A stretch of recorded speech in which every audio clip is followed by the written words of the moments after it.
All right, Krystal, what's on your radar? Well, as you likely know, the House is set to officially impeach President Trump sometime today for obstruction of Congress and for using military aid to pressure the Ukrainians into investigating Joe Biden. The Pelosi-led impeachment effort has put progressives like myself in a bit of a tough spot, honestly. Obviously, can't stand Trump. He's corrupt, he's weak, he's cruel. His administration has institutionalized inhumanity at our borders. They've given the Saudis aid and comfort as they've caused the worst humanitarian crisis on the planet in Yemen. He's continued America's policy of supporting regime change in Latin America, and he's caved to corporate interest on virtually every part of his agenda that I might have supported.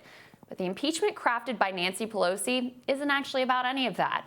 Rather than pick any number of issues that have genuinely and organically outraged significant portions of the American public, she, along with the rest of Democratic leadership and their media allies, have focused on a sin so esoteric and so wrapped in the elite obsessions of official Washington that no one who isn't really working at it could possibly care. Remember, Pelosi didn't impeach George W. Bush over lying us into war, costing hundreds of thousands of lives and destabilizing an entire region. That would have been complicated because it was a bipartisan sin and because regime change war-making was perfectly in line with the national security state consensus. On the contrary, W is great buddies with fellow rich people Ellen and Michelle Obama, and if anyone dares mention all that war crimey stuff, well, we're just big meanies for even bringing it up. So that didn't warrant impeachment, but somehow delaying the Ukrainian acquisition of Javelin missiles is supposed to be a clear high crime and misdemeanor. It's a pretty tough case to make, and as I've said before, it's rendered completely devoid of impact by the fact that the Democrats have zero moral authority when it comes to corruption and applying the rule of law to the rich and the powerful. Writing at The Nation, Jeet here framed the issue extremely well, describing Pelosi's version of impeachment as a conservative impeachment aimed at pleasing centrist Democrats and winning over never-Trump Republicans. You'll note, of course, that both of these political typographies are vastly overrepresented on cable news and given massively disproportionate coverage in elite media. Essentially, this was an impeachment carefully crafted to land with that broad swath of the American public existing between Joe Scarborough and Rachel Maddow. Here writes, centrists are using impeachment to cast the Trump years as a regrettable detour in American history, one that is soundly rebuked by Washington professionals who uphold a Cold War consensus that will again become the norm after he's out of office. Absent in this centrist impeachment is any acknowledgement of the systemic dangers Trump's racism and corruption pose to American democracy, or the complicity of large swaths of the GOP and his regime. Like the funerals of John McCain and George H.W. Bush, impeachment has a largely theatrical function. It's a way of upholding the values of the ancien regime, a foreign policy consensus currently under threat, and preparing the ground for a return to normality restoration after the vulgar demagogue is out of office. The way the presidential candidates have approached impeachment has actually been pretty telling. In particular, there's been a stark difference in the approach of Senators Sanders and Warren. To be sure, both support impeachment, but Warren jumped in headfirst, full hashtag resistance style, and Sanders gets off the topic as quickly as he can, making clear that Democrats must stay focused on the issues voters actually care about, like healthcare, climate, and student debt. But of all the candidates, Tulsi Gabbard has taken the most unorthodox approach. Soon after the initial transcript of that call between Trump and the Ukrainian president was released, we had a chance to speak with the Congresswoman. Here's what she had to say. You know, I think when you step outside of the bubble here in Washington and you get to where most folks in the country are, look, I'm not a lawyer, but I think most people reading through that transcript are not going to find that extremely compelling cause to throw out a president that won an election in 2016. And instead, what I think most people will see is, hey, this is another move by Democrats to get rid of Donald Trump. Now, Tulsi later decided to vote in favor of the impeachment inquiry, but she's continued to express concerns about the divisive nature of the process. The media, of course, will willfully misunderstand her motives, but it makes perfect sense that Tulsi would be wary of the way that the Trump era has turned Democrats into unquestioning worshipers of the national security blob. I'm personally wary as hell of that. And of course, tacit in Pelosi's conservative impeachment is an endorsement of their aggressive, unaccountable, imperialist approach to foreign affairs. So it comes as no surprise that as we sit here on the morning of that scheduled House impeachment vote, Tulsi remains publicly undecided on impeachment, though explicitly supportive of censure.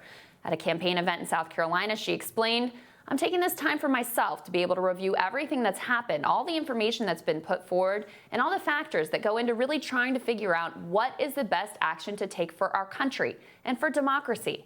It's not a simple or easy decision to make. Indeed. I've got to say, it takes real courage to think for yourself and try to honestly weigh the issues involved. There aren't many who honestly appear to be doing so. Most of the centrist Dems who are publicly weighing whether to vote yes or no on impeachment were doing so under pressure in districts where Trump is relatively popular and impeachment not so much. But Tulsi has nothing to gain from resisting the hashtag resistance. Her Hawaii district is deep blue, and the skeptical view that I hold, along with a number of other leftists, is admittedly not particularly popular among a Democratic base that's been relentlessly misled and outright lied to by cable news and their own party leaders. If she were to commit Democratic Party heresy and vote no on impeachment, she would no doubt be subjected once again to a round of slimy attacks questioning her patriotism and love of country. The latest round of neo-McCarthyist smears practically write themselves. No doubt, most of the public presented with those smears and dismissals will just be left with the sense that Tulsi is problematic, a word that I absolutely hate because it's usually called into action when you find a person inconvenient, but you're too lazy or dishonest to explain exactly why. But for those of us who are looking for courage in our political landscape, wherever we can find it, whether you agree with where she actually lands or not, Tulsi's principle is something to hold on to. One of the small patches of ground not poisoned by complete cynicism and corruption, where maybe, just maybe, a new Democratic Party could take root. One that would have the moral authority to hold a corrupt and amoral president to account. One with a vision bold enough to re-energize their base without having to convince them that their opponent was Nixon and Mussolini and, oh, we'd never say he's Hitler, but maybe he is a little Hitler-esque. Today is not a proud day. It's not an auspicious day. It's a day to get through so that hopefully we can all move forward.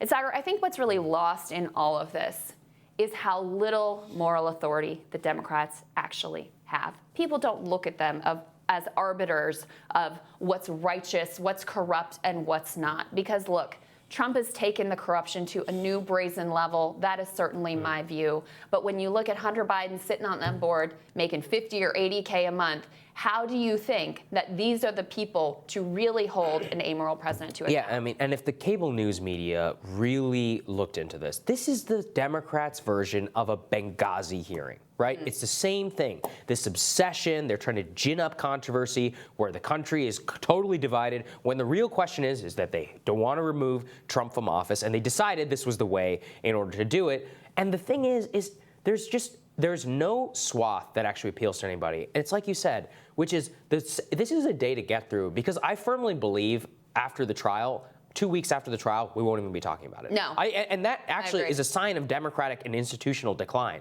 which is that when you take that momentous decision to impeach a president, 2 weeks after that, nobody will care. We will go right back to whatever, the controversy of the day is. They'll say, well, we marked the black mark of impeachment upon him, and now let's pass USMCA, right? I mean, that just makes absolutely zero sense, especially going into the Democratic presidential election. What is the message that they're supposed to be carrying into when they have this impeachment, sucking all the oxygen out of the room for their campaigns?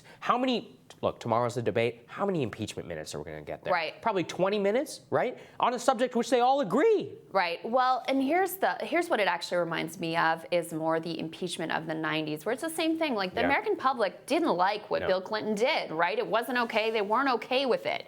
But when you had Republicans, when you had Newt Gingrich, who has his own, picadillos, to be clear, and all of them who were total hypocrites on their own behavior with women and infidelity and all of that, like, they're the ones prosecuting the case.